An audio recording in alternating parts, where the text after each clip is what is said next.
नमस्कार दोस्तों, मैं सुप्रिया स्वागत करती हूँ आपका डिकोड एग्जाम की डेली करंट अफेयर की क्लास में। दोस्तों, आज की डेट आप लोग देख ही रहे हैं, 31 मार्च 31 मार्च है और देखते ही देखते 2023 का 3 महीना भी निकल गया। तो आप देख रहे हैं ना कितनी तेजी से समय आगे भाग रहा है और देखते ही देखते आपके एग्जाम की डेट भी आपके पास आ जाएगी और आपको पता नहीं चलेगा।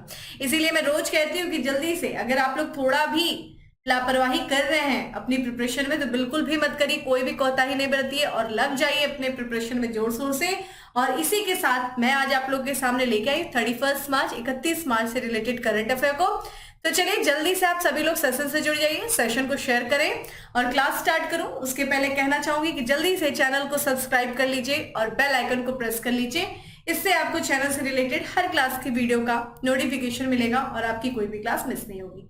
चलिए देर नहीं करते हैं और अपने सेशन पे आते हैं और सबसे पहले प्रश्न की तरफ बढ़ते हैं। तो आज का हमारा पहला प्रश्न है कि national science centre innovation festival कार्यक्रम का उद्घाटन कहाँ किया गया। तो ध्यान रखिएगा, national science centre innovation festival कार्यक्रम का जो आयोजन दोस्तों किया गया है, ऑप्शंस आप देख रहे हैं, जिन्हें आंसर पता है वो प्रॉपर आंसर करें और जिन्हें नहीं पता है वो ध्यान से देखें। और इसका करेक्ट आंसर है देश की राजधानी नई दिल्ली में। तो नई दिल्ली में national science centre innovation festival कार्यक्रम का उद्घाटन किया गया है। ठीक है, तो ये देखा जाए 2 दिवसीय यानी कि 2 दिनों तक चलने वाला ये कार्यक्रम था। 25 से लेकर के 26 मार्च तक इस नेशनल साइंस इनोवेशन फेस्टिवल कार्यक्रम का उद्घाटन किया गया। 2 दिनों तक इस कार्यक्रम का आयोजन था, नई दिल्ली में किया गया। ठीक है, इसका देखा जाए इसमें जो उद्घाटन जो था किसके द्वारा किया गया, तो देखिए इस महोत्सव का जो उद्घाटन किया गया वो प्रोफेसर बलराम भार्गव जो कि अध्यक्ष रहे हैं, ये पूर्व सचिव थे। ठीक है, स्वास्थ्य अनुसंधान विभाग भारत सरकार के, उनके द्वारा जो है इस पूरे इनोवेशन फेस्टिवल का आयोजन किया गया। इस फेस्टिवल की बात करें जो कि आप किस उद्देश्य से इस फेस्टिवल को मनाया गया था, इनोवेशन फेस्टिवल को, तो ये विज्ञान और प्रौद्योगिकी यानी कि साइंस और टेक्नोलॉजी के लिए एक जुनून पैदा करने के लिए, ठीक है, फिर और योग्यता को बढ़ावा देने के लिए, यानी कि इस क्षेत्र में योग्यता को बढ़ावा देने के उद्देश्य से इस इनोवेशन साइंस फेस्टिवल का आयोजन किया गया।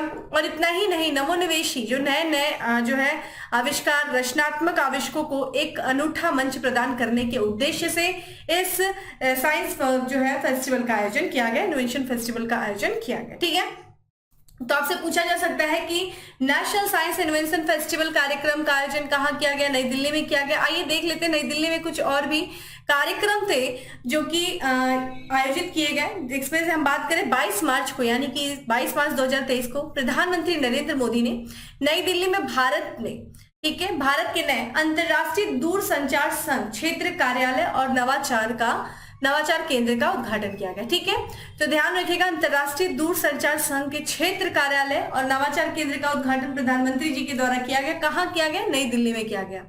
वहीं में बात करें, नई दिल्ली में एक और कार्यक्रम का आयोजन हुआ था, एक यहाँ पे देखा जाए अनूठे संगीत कार्यक्रम, नाम क्या है? Dance to decarbonise. ठीक है, इसका भी आयोजन नई दिल्ली में किया गया।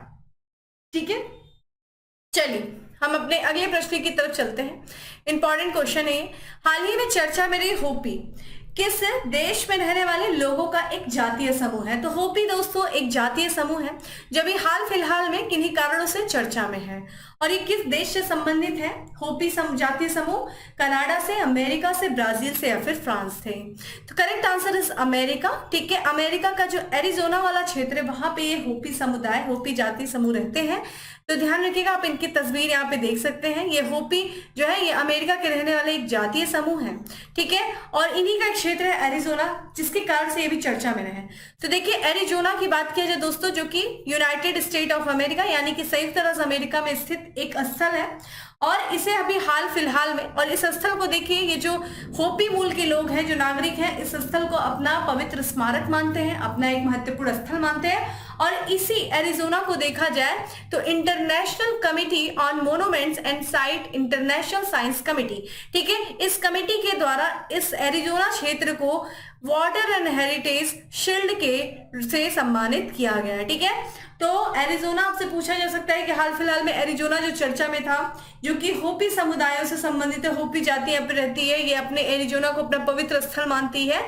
ये कहाँ पे है? तो अमेरिका में। और इसको international committee on monuments and science, international science committee के द्वारा क्या किया गया है? वाटर एंड हेरिटेज फील्ड, या माफ करिएगा शील्ड से सम्मानित किया गया है। ठीक है, शील्ड को देखा जाए तो क्या प्रदान किया गया है, शील्ड को ब्लैक मेसा को प्रदान किया गया है। ये जो पूरा क्षेत्र है जो कि होपी मूल के लोगों का एक संगठन है, ठीक है।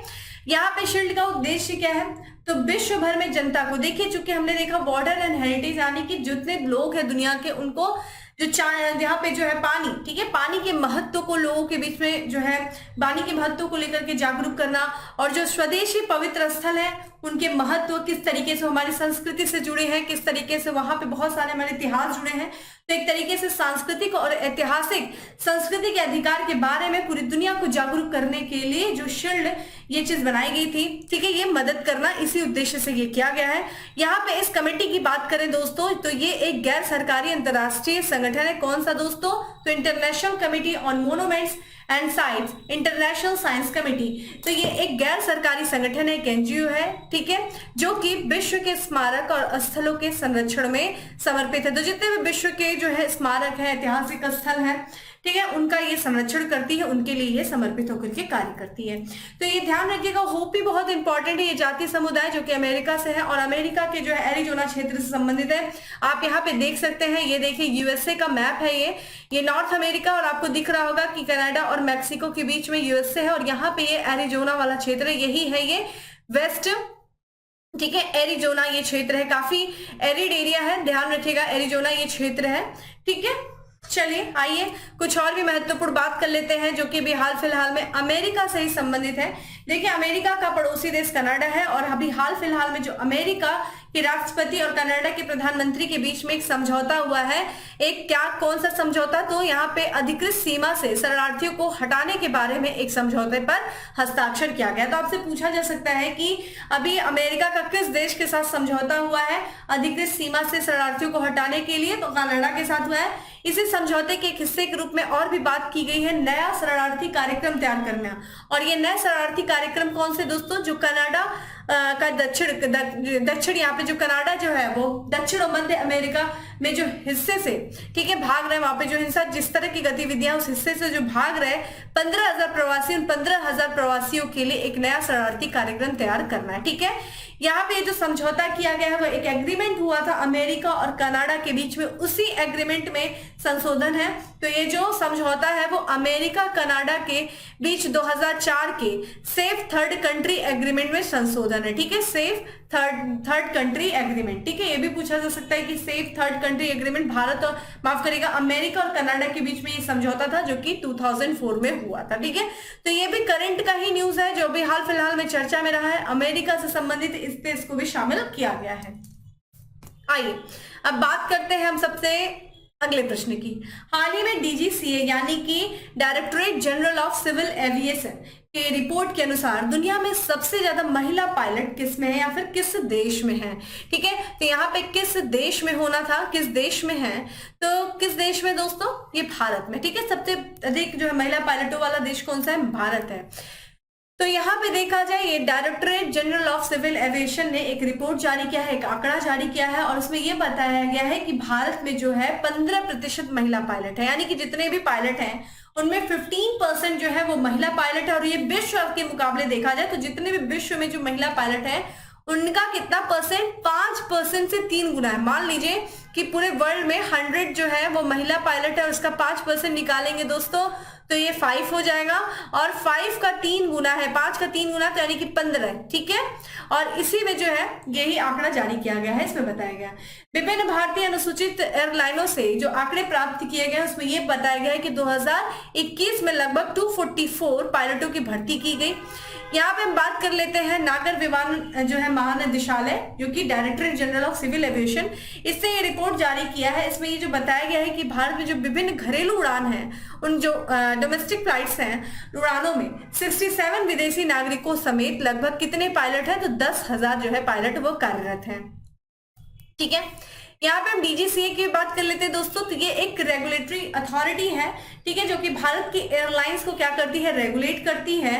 और इसने जो है देश में पायलटों की संख्या, ठीक है, पायलटों की संख्या पर एक नया आंकड़ा जो है वो जारी किया गया है। यहाँ पे एक और भी महत्वपूर्ण तथ्य है, चूंकि हम महिला पायलटों के बारे में बात कर रहे हैं तो हम बात करेंगे कि दुनिया की सबसे यंग जो महिला पायलट थी ठीक है, जिनका नाम है निवेदिता भसीन, जिनकी तस्वीर आप स्क्रीन पे देख रहे हैं, ये है निवेदिता भसीन। और ये 1989 में दुनिया में एक वाणिज्यिक एयरलाइन के सबसे कम उम्र की कप्तान का खिताब इन्होंने हासिल किया था।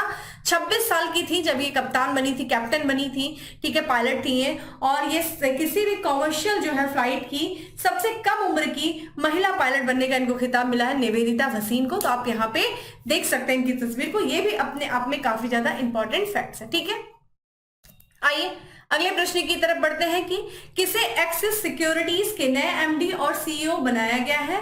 तो देखिए यहाँ पे जो आप तस्वीर देख सकते हैं किनकी है भाई, प्रणव हरिदासन। ठीक है, यहाँ ध्यान रखिएगा ये प्रणव हरिदासन है जिनको अगले 3 वर्षों के लिए एक्सिस सिक्योरिटीज का नया प्रबंध निदेशक और मुख्य कार्यकारी बनाया गया है। ठीक है, और यहाँ पे देखिए इन्होंने इसकी बात करें तो इन्होंने अमिताभ चौधरी का स्थान लिया है। और एक्सिस बैंक की बात किया जाए दोस्तों तो इसकी स्थापना 1993 में हुई थी। ठीक है, और इस बैंक का नाम क्या था, जब इसकी स्थापना हुई थी तो यूटीआई बैंक के नाम से एक्सिस बैंक को जाना जाता था। यूटीआई बैंक को ध्यान रखिएगा 2 जुलाई 2007 में इसका नाम बदला गया और फिर इसको कहा गया एक्सिस बैंक। ठीक है, यहाँ पे एक्सिस बैंक का कार्यालय देखिए अहमदाबाद में, गुजरात में। और केंद्रीय कार्यालय की बात किया जाए तो ये मुंबई में है। ठीक है, तो ये एक्सिस बैंक से रिलेटेड तथ्य था। अब बात करते हैं दोस्तों अगले प्रश्न की निम्न में से किस राज्य के एनजीओ तपोवन ने चिल्ड्रन चैंपियन अवार्ड 2023 जीता है। तो देखिए चिल्ड्रन चैंपियन अवार्ड 2023 जीता है एक एनजीओ है जिसका नाम है तपोवन। यहां से हमें एक चीज तो पता चली कि तपोवन जो कि एक एनजीओ है इसको चिल्ड्रन चैंपियन अवार्ड जीता है। और ये जो एनजीओ है ये किस राज्य का है, किस राज्य का एनजीओ है, ये किस राज्य से संबंधित है। तो करेक्ट आंसर है ए। ठीक है, असम। तो असम का ये एनजीओ है तपोवन और इसको चिल्ड्रन चैंपियन अवार्ड से क्या किया गया है, सम्मानित किया गया है। अगर हम बात करें तपोवन की तो ये विशेष जरूरतों और ऑटिस्टिक बच्चों के लिए कार्य कर रहे हैं। ठीक है, ऑटिस्टिक एक डिजीज होती है जो कि आप देखेंगे, ऑटिस्टिक के पेशेंट देखिए जो बच्चे होते हैं उनके लिए जो ये कार्य करती है ये संस्था। इस पुरस्कार को जो प्रदान किया गया है वो उड़ीसा उच्च न्यायालय के जो मुख्य न्यायाधीश न्यायमूर्ति हैं एस मुरलीधर के द्वारा जो है, जो तपोवन के संस्थापक अध्यक्ष जिनका नाम है कुमुद कलिता, उनको जो है ये पुरस्कार प्रदान किया गया है। ठीक है, यहाँ पे बात करें इसके बारे में, तपोवन के बारे में, देखिए इसकी जो स्थापना हुई थी इस एनजीओ की ये हुई थी 2005 में हुई थी। और ये विशेष आवश्यकता वाले बच्चे जिनको जो कि ज्यादा केयर की जरूरत होती है, जो विशेष आवश्यकता वाले होते हैं, उन बच्चों को गुणवत्तापूर्ण देखभाल प्रदान करता है या फिर प्रदान करने के प्रयास के लिए स्वास्थ्य और पोषण श्रेणी के पुरस्कार इसको दिया गया है। तो चूंकि जिस क्षेत्र में ये विशेष वर्ग के जो बच्चे होते हैं इनके लिए ये कार्य करते हैं और इसी कार्य को सम्मानित करने के लिए तपोवन को जो है ये पुरस्कार दिया गया, चिल्ड्रन चैंपियन अवार्ड 2023 दिया गया है। इस अवार्ड की बात किया जाए दोस्तों तो इसको हाल ही में स्थापित किया गया था, चिल्ड्रन चैंपियन अवार्ड 2022 में स्थापित किया गया था। किसके द्वारा, दिल्ली बाल अधिकार संरक्षण आयोग के द्वारा। इसलिए ये अपने आप में भी काफी इंपॉर्टेंट हो जाता है क्योंकि अभी इसको हाल फिलहाल में स्थापित किया गया था। आइए यहाँ पे असम से संबंधित कुछ और भी न्यूज थी जो देख लेते हैं कि बराक घाटी में पहला सिलहट सिलचर महोत्सव आयोजित किया गया, कहाँ पे, असम में। तो ध्यान रखिएगा पहला यहाँ पे सिलहट सिलचर महोत्सव जो आयोजित किया गया असम में कहा, बराक घाटी में। यहाँ पे देखिए असम सरकार के द्वारा एक योजना शुरू की गई है जिसका नाम है और यहाँ पे अरुणोदय 2.0 योजना। ठीक है, अरुणोदय जो योजना शुरू की गई है वो किस राज्य सरकार के द्वारा, तो ये असम सरकार के द्वारा जो है ये शुरू की गई है। तो ये भी असम से संबंधित ये मेन जो है आपका तथ्य ध्यान रखिएगा। असम जो है नॉर्थ ईस्ट का ये 7 सिस्टर्स में से एक स्टेट है और मैं बार बार कहती हूँ कि नॉर्थ ईस्ट बहुत ज्यादा इन न्यूज में है। पूर्वोत्तर भारत को अच्छे से उसकी मैपिंग करिए, देख लीजिए कौन सी राज्य किस किस राज्य से सीमा साझा कर रही है, अंतरराष्ट्रीय सीमा कौन है, वहां पे जो पर्वत है उनके बारे में देख लीजिए, इनका सीक्वेंस देख लीजिए, जो श्रेणियां हैं, नदियां कौन कौन सी है, कौन सी नदी किसकी सहायक नदी है, सारे की चीजें एक एक चीज आपके लिए इंपॉर्टेंट है। नेशनल पार्क कौन से हैं, ठीक है, ये सारी चीजें आपके लिए इंपॉर्टेंट हो जाती है। चलिए अगले प्रश्न की तरफ बढ़ते हैं और हमारा अगला प्रश्न है कि किस राज्य में इंडियन आर्मी और एयरफोर्स ने पूर्वी क्षेत्र में वायु प्रहार अभ्यास आयोजित किया है। तो ध्यान रखिएगा ये जो है एक पूर्वी क्षेत्र में वायु प्रहार अभ्यास है जिसका आयोजन इंडियन आर्मी और इंडियन फोर्स के द्वारा किया गया है। और ये कहाँ किया गया है दोस्तों, तो ये किया गया है अरुणाचल प्रदेश में किया गया है। ठीक है, अरुणाचल प्रदेश में किया गया है।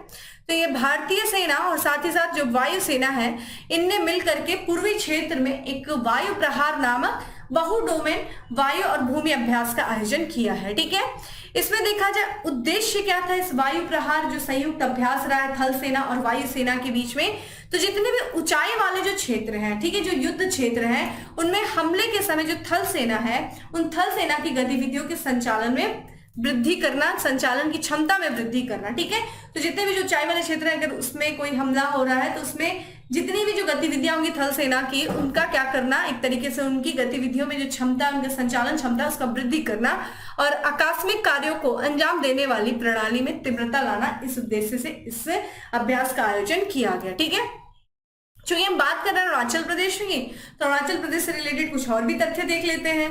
तो यहाँ पे देखिए जो हमारे देश के वर्तमान रक्षा मंत्री हैं राजनाथ सिंह, उन्होंने सियोल पुल का उद्घाटन किया है।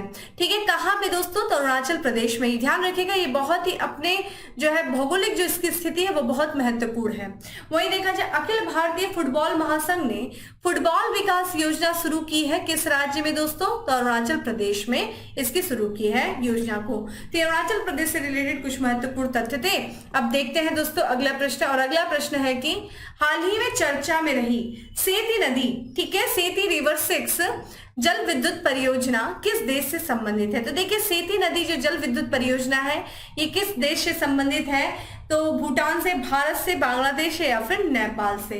तो देखिए आंसर जिसे आ रहा है प्रॉपर कमेंट बॉक्स में आंसर करते रहिए, साथ ही साथ वीडियो को शेयर भी करते रहा करिए। ठीक है, और यहाँ पे जो करेक्ट आंसर है वो है डी, है नेपाल। ठीक है, नेपाल में जो है सेती नदी जल विद्युत परियोजना है जिसका विकास कार्य जो किया जा रहा है वो भारत के द्वारा किया जा रहा है। आइए देखते हैं क्यों ये चर्चा में है।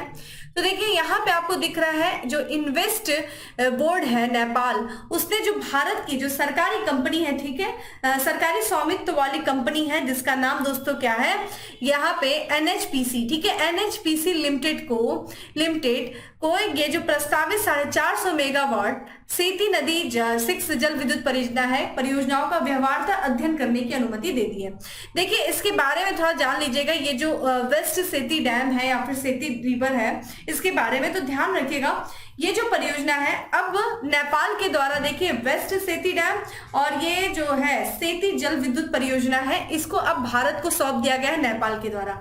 इसके पहले 2011 करीब जो है ये नेपाल ने इस परियोजना को दिया था चीन को, लेकिन चीन ने 2018 के करीब जो है इस परियोजना से अपने हाथ को वापस खींच लिया।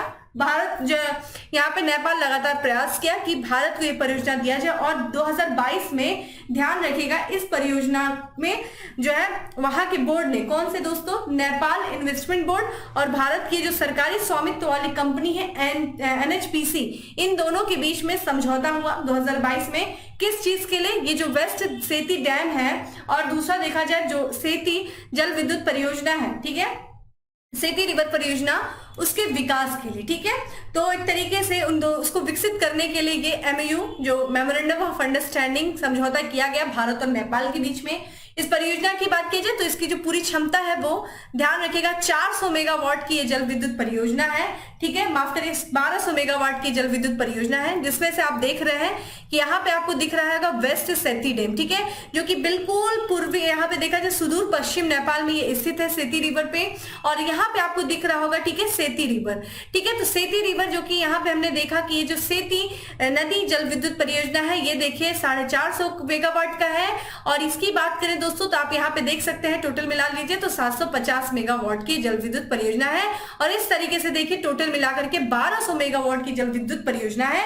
और इस परियोजना को देखा जाए नेपाल का जिला है जिसका नाम है ठोटी, और यहाँ पे देखा जाए अचम, ठीक है, इन जिलों में बनाया जा रहा है। उद्देश्य क्या है, एक तरीके से नेपाल को जो है बिजली प्रदान करना, इस उद्देश्य से इस परियोजना का विकास किया जा रहा है। ठीक है, तो चूंकि इसी चीज के लिए इसका अध्ययन करने की अनुमति नेपाल के द्वारा दे दिया गया, इन्वेस्टमेंट बोर्ड ऑफ नेपाल के द्वारा अनुमति दी गई है NHPC को। ठीक है, आइए यहाँ पे हम और भी बात कर लेते हैं जो भी हाल फिलहाल में नेपाल के लिए चर्चा में था। देखिए नेपाल की जनसंख्या में काफी बढ़ोतरी देखने को मिली है, और 11 साल में लगभग नेपाल की जनसंख्या में जो है 25 लाख की बढ़ोतरी देखने को मिली है।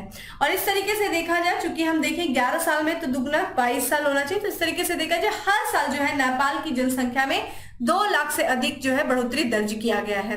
ठीक है, नवंबर 2021 में नेपाल की जो है जनगणना कराई गई थी। उसके बाद से देखा जाए तो ये रिपोर्ट आई, तो आपसे पूछा जा सकता है कि किस देश की जनसंख्या में भी हाल फिलहाल में बढ़ोतरी है 25 लाख की, तो ये देखिए नेपाल है। चलिए आगे बात करते हैं और अगला प्रश्न है हमारा, जो कि पहल शुरू की गई है बैंक के द्वारा। तो निम्नलिखित में से किस बैंक के द्वारा एनीवेयर कैशलेस पहल शुरू किया गया, हर जगह बिना कैश के जो है सुविधा प्रदान करना। ठीक है, ये किस बैंक के द्वारा इस पहल को शुरू किया गया है, तो ध्यान रखिएगा दोस्तों किस बैंक के द्वारा, तो आईसीआईसीआई बैंक के द्वारा। आप यही से मैं बता दे रही हूँ, आप मुझे बताइए आईसीआईसी बैंक का फुल फॉर्म क्या है और इसकी स्थापना कब की गई थी, और उसके साथ साथ बताइए सेबी का भी, स्टेट बैंक ऑफ इंडिया का भी, कि इसकी स्थापना कब की गई थी, इसके इतिहास के बारे में बताइए। इन दोनों बैंकों के बारे में मुझे थोड़ा सा अच्छे से बताइए। आइए बात कर लेते हैं आईसीआईसी लोम्बार्ड जनरल इंश्योरेंस की ये पहल है, जिसका नाम दोस्तों क्या है, एनीवेयर कैशलेस। तो जो इस बैंक के जो स्वास्थ्य बीमा धारक हैं, जो जिन्होंने हेल्थ इंश्योरेंस करा रखा है, उनके लिए विशेष उद्योग पहल है, जिसकी शुरुआत की गई है आईसीआईसी लोम्बार्ड जनरल इंश्योरेंस के द्वारा, एनीवेयर कैशलेस। ये पहल क्या है भाई, तो ये इसकी विशेषता से देखा जाए, इस विशेषता से उन्हें किसी भी अस्पताल में, जो इसके ग्राहक होंगे, उन्हें किसी भी अस्पताल में कैशलेस सुविधा जो है वो प्राप्त करने की अनुमति मिल सकती है, चाहे वर्तमान में आईसीआईसी लोम्बार्ड में के अस्पताल नेटवर्क का हिस्सा हो चाहे ना हो। बशर्ते ये ध्यान रखिएगा कि इस विशेषता का उपयोग करने के लिए जो अस्पताल है, अस्पताल को कैशलेस सुविधा स्वीकार करने के लिए सहमत होना पड़ेगा, उसके बाद से जो है ये सुविधा प्रदान की जा सकती है। तो ध्यान रखिएगा एनीवेयर कैशलेस किससे जुड़ा है, आईसीआईसीआई। आइए यहाँ पे एक और भी चीज है जो चर्चा में रही है, यस बैंक से संबंधित है। तो यहाँ पे एस बैंक ने देखा जाए एक सहयोग किया है, समझौता किया है national e governance services limited के साथ। ठीक है, तो यहाँ पे समझौता हुआ है national e governance services limited के साथ। एस बैंक का उद्देश्य क्या है कि जो एस बैंक है वो पहली इलेक्ट्रिक बैंक गारंटी जारी कर सके, इसके लिए जो है एस बैंक ने national e governance services limited के साथ सहयोग समझौता किया है। आइए अगले प्रश्न पे चलते हैं, जो कि डेट दिनांक से संबंधित है कि हाल ही में कब अर्थ आवर डे मनाया गया है। तो अर्थ आवर डे देखिए यही से बता दे रही हूँ, जो मार्च का लास्ट सैटरडे होता है उस दिन हम अर्थ आवर डे सेलिब्रेट करते हैं। और इस साल जो है आखिरी इस महीने का जो है देखा जाए, इस वर्ष 2023 में मार्च के लास्ट शनिवार को कौन सी डेट थी दोस्तों, तो 25 मार्च थी। ठीक है, तो हर साल दुनिया में जो है हर वर्ष पूरे साल देखा जाए मार्च में हम क्या मनाते हैं दोस्तों, अर्थ आवर डे के रूप में मनाते हैं। और ये जो सेलिब्रेट किया जाता है ये world wide fund for nature या फिर वर्ल्ड वाइड फंड के द्वारा इसको मनाया जाता है। और ये कब मनाया जाता है दोस्तों, तो ये मार्च के आखिरी शनिवार को जो है अर्थ आवर डे का आयोजन किया जाता है। तो इस साल देखा जाए कब मना है दोस्तों, तो 25 मार्च को मना है।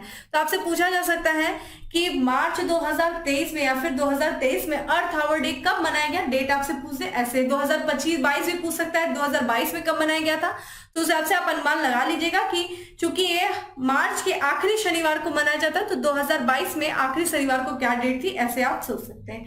इस दिन को देखिए क्या किया जाता है, जो रात का समय होता है वो 8:30 से लेकर के 9:30 बजे, यानी कि 1 घंटे के लिए क्या किया जाता है, दुनिया भर के करोड़ों लोग जो है वो स्वेच्छा से 1 घंटे के लिए अपने घर की, अपने ऑफिस की, हर जगह की जो है उस लाइट को ऑफ कर देते हैं।